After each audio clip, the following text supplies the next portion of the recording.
ఎదుటకు వెళ్ళినప్పుడు నీవు దేవుని గురించి సాక్ష్యం ఇచ్చే ధైర్యం నీకుందా? దేవుని ఎరగని ప్రజల ముందుకు వెళ్ళినప్పుడు ఆ ప్రభుని గురించి నీవు నిజంగా సాక్ష్యం చెప్పగలిగే ధైర్యం నీకుందా? మోషే అంటున్నాడు, యెహోవాను గురించి నేను చెబుతున్నాను. నువ్వెవరి గురించి చెప్తావు? ఈరోజు నీ జీవితం సాక్ష్యం ఏంటి? నువ్వెవరి గురించి చెప్పాలనుకున్నావు? నిన్ను రక్షించిన వాడెవరు? నిన్ను కాపాడుచున్న వాడెవరు? నిన్ను ఆదరించిన వారెవరు? నీ జీవితంలో నిన్ను నిలబెట్టి నిన్ను పోషించిన ప్రభు ఎవరు?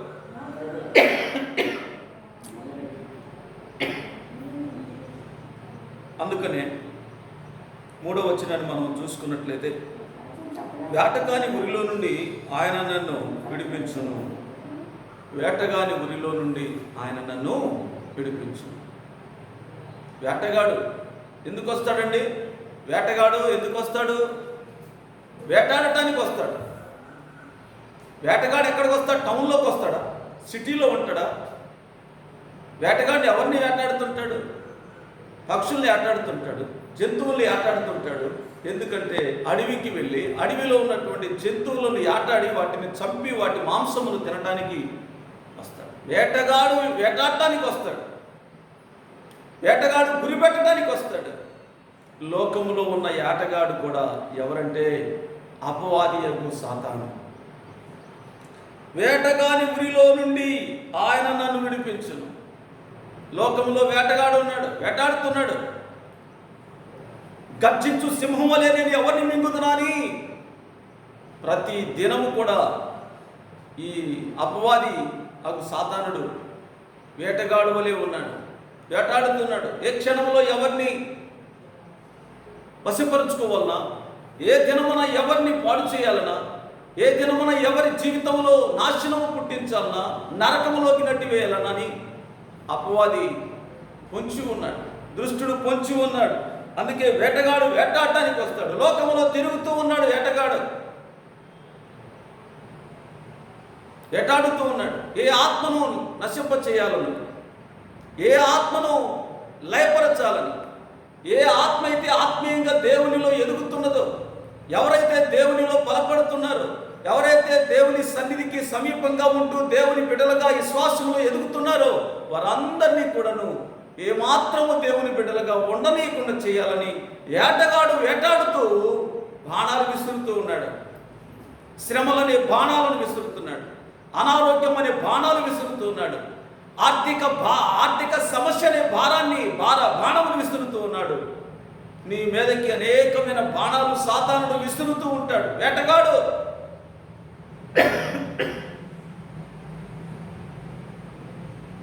వేటగాని ఉరిలో నుండి వాడు ఉరేస్తుంటాడు. ఎందుకు ఉరేస్తాడు? నిన్ను నాశనం చేయటానికి, నిన్ను చంపివేయటానికి, నిన్ను లాక్కపోయి ఏడ్చుకుపోయి పాతాళంలో పడివేయటానికి, నాశనంలో పడివేయటానికి. వాని యొక్క అగ్ని బాణములు మన మీదకు వస్తూ ఉంటాయి. ప్రతి విశ్వాసి మీదకు వస్తుంటాయి. ప్రతి క్రైస్తవుడి మీదకు వస్తుంటాయి. ప్రతి దేవుని బిడ్డ మీదకు వస్తూనే ఉంటాయి ఆ బాణాలు. అవి ఏ బాణాలంటే వేటగాడి యొక్క బాణము, గురిపెట్టినటువంటి బాణం. వాడు బాణములు విసురుతూ ఉన్నాడు, అగ్ని బాణములు. నీ మీదకి అగ్ని వంటి మహాశ్రమలు నీ మీదకి రావడానికి బాణాలు విసురుతూ ఉన్నాడు. అందుకే వేటగాని ఉరిలో నుండి ఆయన నన్ను విడిపించును. వాడు గురి తప్పదు. వాడు గురి కలిగేస్తుంటాడు వేటగాడు. గురి చూసి కొడుతుంటాడు. నిన్ను పడివేయటానికి, నిన్ను పాడు చేయటానికి, నిన్ను పతనం చేయటానికి, నిన్ను నశింప చేయటానికి, నిన్ను నరకమును పీడ్చుకుపోవటానికి వేటగాడు గురిపెట్టి నీ మీదకి అనేకమైన శ్రమలను పంపిస్తూ ఉన్నాడు. అయితే మోషే తన జీవితంలో ఆయన అంటున్నాడు, వేటగాని ఉరిలో నుండి ఆయన నన్ను విడిపించును. విడిపించేవాడు ఉన్నాడు. నీ మీదకి ఎన్ని శ్రమలు వచ్చినా, ఓ క్రైస్తవుడా, నీ విశ్వాస జీవితంలో ప్రతి దినము దేవుని ఎదుట నమ్మకంగా ఉన్నప్పుడు, అనుదినము నీ జీవితంలో దేవుని ఎదుట నమ్మకంగా విశ్వాసంతో నీ జీవితం కొనసాగుతూ ఉంటే అనేకమైన అగ్ని బాణములు నీ మీదకి వచ్చిన దేవుడు ఆ బాణములను తప్పించును. అవే దేవుడే తప్పిస్తాడు అగ్ని బాణములు. అనేక శ్రమలు, ఆర్థిక భారమా, శరీర బలహీనత, శరీర రుగ్మతల, మానసిక ఒత్తిడా, కుటుంబ సమస్యల, అది ఏ సమస్య అయినా సరే దేవుడు నిన్ను కాపాడుతూ ఉంటాడు. దేవుడు నిన్ను విడిపిస్తూ ఉంటాడు. దేవుడు నిన్ను తప్పిస్తూ ఉంటాడు. దేవుడు నిన్ను కాపాడుతున్నాడు. అందుకే అంటున్నాడు, నాశనకరమైన తెగులు రాకుండా నిన్ను రక్షించును. చూసారా, వేటగాని ఊరిలో నుండి ఆయన నాడు విడిపించును. నాశనకరమైన తెగులు రాకుండా నిన్ను చూసారా, నాశనకరమైన తెగులు. ఒక తెగులు వచ్చింది, అంతటిని నాశనం చేస్తుంది. ఈనాడు ప్రపంచం మీదకి కోవిడ్ వచ్చింది. ఈ కోవిడ్-19 ప్రపంచం మొత్తాన్ని తెగులు చేత నశింపచేస్తూ ఉంది. ఎంతోమంది రోగులైపోతున్నారు, ఎంతోమంది ప్రాణాలు కోల్పోతున్నారు, ఎంతోమంది బలహీనులైపోతున్నారు, ఎంతోమంది దిగులు భయపడుతూ ఉన్నారు. నిజంగా ప్రియమైన దేవుని బిడ్డలారా, ఈ యొక్క కోవిడ్-19 ఈ కరోనా వచ్చింది, కరోనా సోకింది అనగానే మనుషుల్లో ఎన్నులో వణుకు పుడుతుంది, అంటే భయం పుడుతుంది. ఆ భయాన్ని కలిగించేవాడు అపవాది, ఆ భయాన్ని రేపేవాడు అపవాది, ఆ భయాన్ని రేపేవాడు సాతానుడు. కాబట్టి దేవుడు అంటున్నాడు, నువ్వు భయపడుతుమో, అపాయము నీ యొద్దకు రాదు. నీవు భయపడుతుమో, ఏ తెగులు నీ దగ్గరికి రాదు. ఎందుకో తెలుసా, నాశనకరమైన తెగులు రాకుండా ఆయన నిన్ను రక్షించును. అది నాశనం చేసే తెగులే కావచ్చు. నీ శరీరాన్ని నాశనం చేయొచ్చు, నీ ఒంటిని పాడు చేయొచ్చు, నీ దేహాన్ని పాడు చేయొచ్చు, నీ ప్రాణాన్ని పాడు చేయొచ్చు. కానీ దేవుడు అంటున్నాడు, ఆ తెగులు నీకు హాని చేయకుండా నేను నిన్ను కాపాడేదను అంటున్నాడు. ఆయన కాపాడుతాడు. కాపాడేవాడు ఉండగా ఏ తెగులు వచ్చి నువ్వు భయపడాల్సిన పని లేదు. రక్షించేవాడు ఉండగా ఆ తెగులుకు నీవు లోబడాల్సిన పని లేదు, దిగులు చెందాల్సిన పని లేదు, భయపడాల్సిన పని లేదు. ఎందుకనగా ఆ తెగులన్నిటినీ కూడాను తప్పించి రక్షించగలవాడు మన దేవుడు, సమర్థుడైన వాడు. హల్లెలూయా. అందుకే నాశనకరమైన తెగులు రాకుండా నిన్ను రక్షించును. ఆయన తన రెక్కలతో నిన్ను కప్పును. ఆయన రెక్కల కింద నీకు ఆశ్రయము కలుగును. చూసారా, ఆయన రెక్కలు ఎంత కాపుదలండి. ఆయన రెక్కలు మన కోసం ఆయన తన యొక్క రెక్కలను, చేతులను చాచాడు. దినమెల్లా తన చేతులు చాచు పిలుస్తూ ఉన్నాడు. దినమెల్లా పిలుస్తూ ఉన్నాడు. ఆయన ఆ సిలువలో ఉండి రెండు బ్రేకుల మధ్య ఆయన చేతులు కొట్టబడి ఆయన వేలాడుతూ, ఆ మేకులలో వేలాడుతూ ఆయన పిలుస్తూ ఉన్నాడు. ప్రయాసపడి భారమును మోసుకొని పోతున్నటువంటి సమస్త ప్రజలారా, మీరు నా యొద్దకు రండి, నేను మీకు విశ్రాంతిని కలగజేసేదనని ప్రభు పిలుస్తున్నాడు. కనుక ఆయన రెక్కలు ఏమంటున్నాడు, ఆయన రెక్కలతో నిన్ను కప్పును, ఆయన రెక్కల కింద నీకు ఆశ్రయము కలుగును, ఆయన సత్యము కేడేము డాల్నై ఉన్నది. చూసారు, కనుక ఆయన రెక్కలు మనకు కాపుదల. ఆయన కాపాడేవాడు. ఆయన రెక్కల కింద మనకు ఆశ్రయం ఉన్నది. కోడి తన రెక్కల కిందకు పిల్లలను ఎలాగైతే చేర్చుకుంటాయో,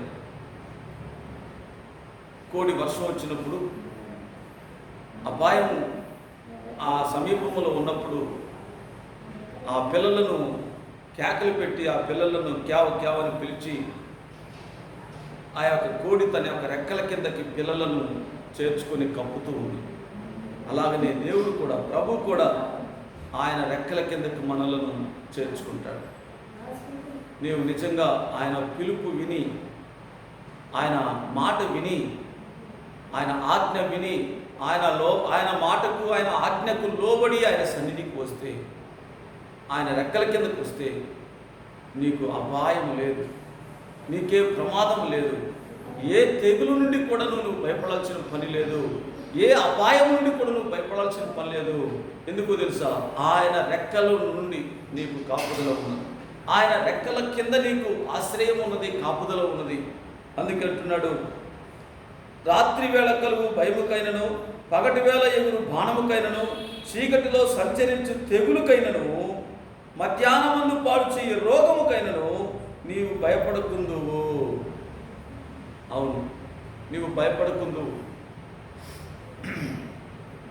నీవు భయపడవద్దు. నిజంగా భయపెట్టేది సాతాను, నిజంగా భయపెడుతున్నది అపవాది.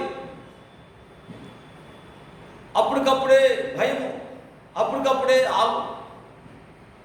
దిగులు, అప్పటికప్పుడే చింత, అప్పటికప్పుడే బాధ, వేదన. కనుక ఈ భయం అనేది మనల్ని అపవాది కలిగించేది. సముద్రం మీద యేసు ప్రభు వారు నడిచి వస్తున్నప్పుడు పేతురు, యోహాను నుండి భయపడ్డారు. ప్రభువా, నువ్వైతే నేను కూడాను ఈ సముద్రం మీద నడుచున్నట్లు నాకు ఆజ్ఞాపించువా అని పేతురు అడిగాడు. ఆయన కోరిక చూడండి, సముద్రం మీద నడవాలనే కోరిక ఆయన కలిగింది. సరే, తన బిడ్డల కోరిక దేవుడు ఎప్పుడు నెరవేర్చువాడే ఆయన తన బిడ్డల కోరికను ఎప్పుడు జరిగించువాడే కదా. సరే పేతురు, నీవు ఆ పడవల నుండి కాలు పెట్టి దిగి రా అన్నాడు. ఇక ఆయనే నన్ను నడిపిస్తున్నాడని చెప్పేసి పేతురు ఆ పడవలో కాలు పెట్టి, బయట కాలు పెట్టి, ఎప్పుడైతే సముద్రం మీద కాలు పెట్టి నడుస్తూ ఉన్నాడో 2 అడుగులు వేసాడు. ఇక 3వ అడుగు వేయబోయే టైంలో మరల లోకం వైపు చూశాడు, సముద్రం వైపు చూశాడు. నేనేనా ఈ సముద్రం మీద నడుస్తుంది, నీళ్ళ మీద నడుస్తుంది? నేనేనా ఈ నీళ్లలో నేను కాలు పెట్టింది, సముద్రం మీద కాలు పెట్టింది అని లోకం వైపు చూశాడు. ఎప్పుడైతే మరలా తన దృష్టి మళ్ళీపోయిందో, ఎప్పుడైతే తన యొక్క దృష్టి దేవుని వైపు లేకుండా, తన ఆలోచన దేవుని వైపు లేకుండా, ప్రభు వైపు లేకుండా, యేసు వైపు లేకుండా తన దృష్టి మారిందో, అప్పుడే సాతానుడు భయమును పుట్టించాడు. భయం పుట్టగానే ఆ భయంతోనే అతడు మళ్ళా తిరిగి మునిగిపోబోతున్నాడు. మొదట నడిచిన 2 అడుగులు నడిచినప్పుడు భయపడలేదు, భయం లేకుండా ధైర్యంగా నడవగలిగాడు. ఎప్పుడైతే మళ్ళీ లోకం వైపు చూశాడో భయపడసాగాడు. ఎప్పుడైతే భయపడసాగాడో మరలా మరణము తనకు సమీపంగా ఉన్నట్లుగా మునిగిపోబోతున్నాడు. ప్రభు వచ్చి తన చేతిని పట్టుకొని, పేతురు ఎందుకు అల్పవిశ్వాసంగా ఉంటావు, నడువు అన్నప్పుడు యేసు ప్రభు చేయి పట్టుకొని నడిచాడు. కాబట్టి ప్రియమైన దేవుని బిడ్డలారా, నిజంగా మనలో సందేహాలు అపవాది కలిగిస్తుంది. మనలో సందేహాలు, అపనమ్మకాలు, అవిశ్వాసాలు, భయమును అపవాది పుట్టిస్తుంది. ఎప్పుడైతే సందేహము, అపనమ్మకము, అవిశ్వాసము, భయము మనలో కలిగిందో ఇది సాతాను యొక్క సంకేతమని మనం గుర్తించాలి, సాతాను యొక్క ఆలోచన. అయితే వీటన్నింటిని మనం ఎప్పుడైతే విడిచిపెట్టి దేవుని వైపు చూస్తామో, అనగా ప్రభు వైపు చూస్తామో, ఆ ప్రభు మనకు తోడుగా ఉండి మనలను సముద్రం మీదే కాదు ఆకాశంలో కూడా నడిపిస్తాడు. ప్రైజ్ ది లార్డ్, హల్లెలూయా. చూడండి, పగటి వేళ ఎగురు బాణముకైనను, చీకటిలో సంచరించు తెగులుకైనను, మధ్యాహ్నమందు పాడు చేయు రోగముకైనను నీవు భయపడకుందువు. భయపడవద్దు. చూసారా, సాతానుడు ఎలా భయపెడతాడో చూడండి. రాత్రి వేళ కలుగు భయం అంట. రాత్రి వేళ కలుగు భయం, రాత్రి వేళ కలుగు భయముకైనను అంటే చీకటిలో నువ్వు భయపడతావు. ఏదో సంభవించబోతుంది, ఏదో సంభవిస్తుంది, ఏదో వచ్చేసింది, ఏదో మనం ముంచేస్తుంది, ఆవరించింది అని మనము చీకటిలో భయపడుతూ ఉంటాం. అందుకంటున్నాడు, రాత్రి వేళ కలుగు భయముకైనను, పగటి వేళ ఎగురు బాణముకైనను, చీకటిలో సంచరించు తెగులుకైనను, మధ్యాహ్నమందు పాడు చేయు రోగముకైనను నేను భయపడకుందునుగాక. అబ్బా, భయపడను. మోషే ఈ అనుభవాలన్నీ కూడా చూసుకుంటూ వచ్చాడు, ఈ అనుభవాలు పొందుతూ వచ్చాడు. ఒకళ్ళు నిజంగా రుడిగా చెప్తున్నారు అంటే ఆ అనుభవాల నుండి వాళ్ళు వచ్చారు కాబట్టి ఆ అనుభవాలను వాళ్ళు పంచుకుంటున్నారు. వాళ్ళు ఖచ్చితంగా రుడిగా నిక్కచ్చిగా చెప్తున్నారంటే వాళ్ళు దాన్ని అనుభవించి వచ్చారు. ఇప్పుడు మోషే కూడాను వీటన్నిటిని అనుభవించి వచ్చాడు. మోషే ఇవేమీ అనుభవించకుండా రాలేదు, ఇవన్నీ కూడా అనుభవించుకుంటూ వచ్చాడు. ఏమనుభవించాడు? రాత్రి వేళ కలుగు భయముకైనను, పగటి వేళ ఎగురు బాణముకైనను, చీకటిలో సంచరించు తెగులుకైనను, మధ్యాహ్నమందు పాడు చేయు రోగముకైనను నీవు భయపడకుందు అంటే ఏంటి? ఈ రీతిగా మోషే తన యొక్క యాత్రా జీవితంలో అంటే ఐగుప్తు దేశంలో ఉన్నటువంటి ప్రజలను ఇశ్రాయేలు దేశంలోకి నడిపించడానికి ఆ సైన్యాన్ని ఎంతగా మరి నడిపించాడో, ఆ సైన్యాన్ని నడిపించడానికి ఎంతగా పాటుపడ్డాడో,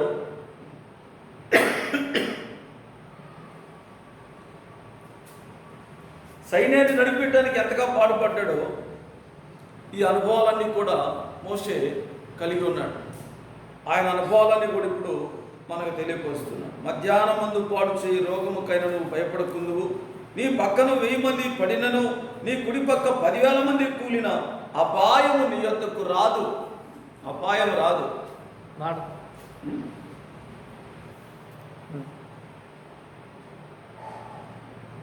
మధ్యాహ్నమందు పాడు చేయి రోగముకైనను నీవు భయపడకుందువు, నీ ప్రక్కన 1000 మంది పడినను, నీ కుడి ప్రక్కన 10,000 మంది కూలినను అపాయము నీ యొద్దకు రాదు. నీవు కనులారా చూచుచుండగా భక్తిహీనులకు ప్రతిఫలము కలుగును. అపాయము నీ యొద్దకు రాదు. అపాయము నీ యొద్దకు రాదు. దేవుడు రానివ్వడు. దేవుడు అన్ని ఆ అపాయమును తప్పిస్తాడు, ప్రమాదమును తప్పిస్తాడు. 10,000 మంది కూలిన, 1000 మంది పడిన వాళ్ళ మధ్య నువ్వు ఉన్నా నీవు అక్కడికి ఏది కలవు.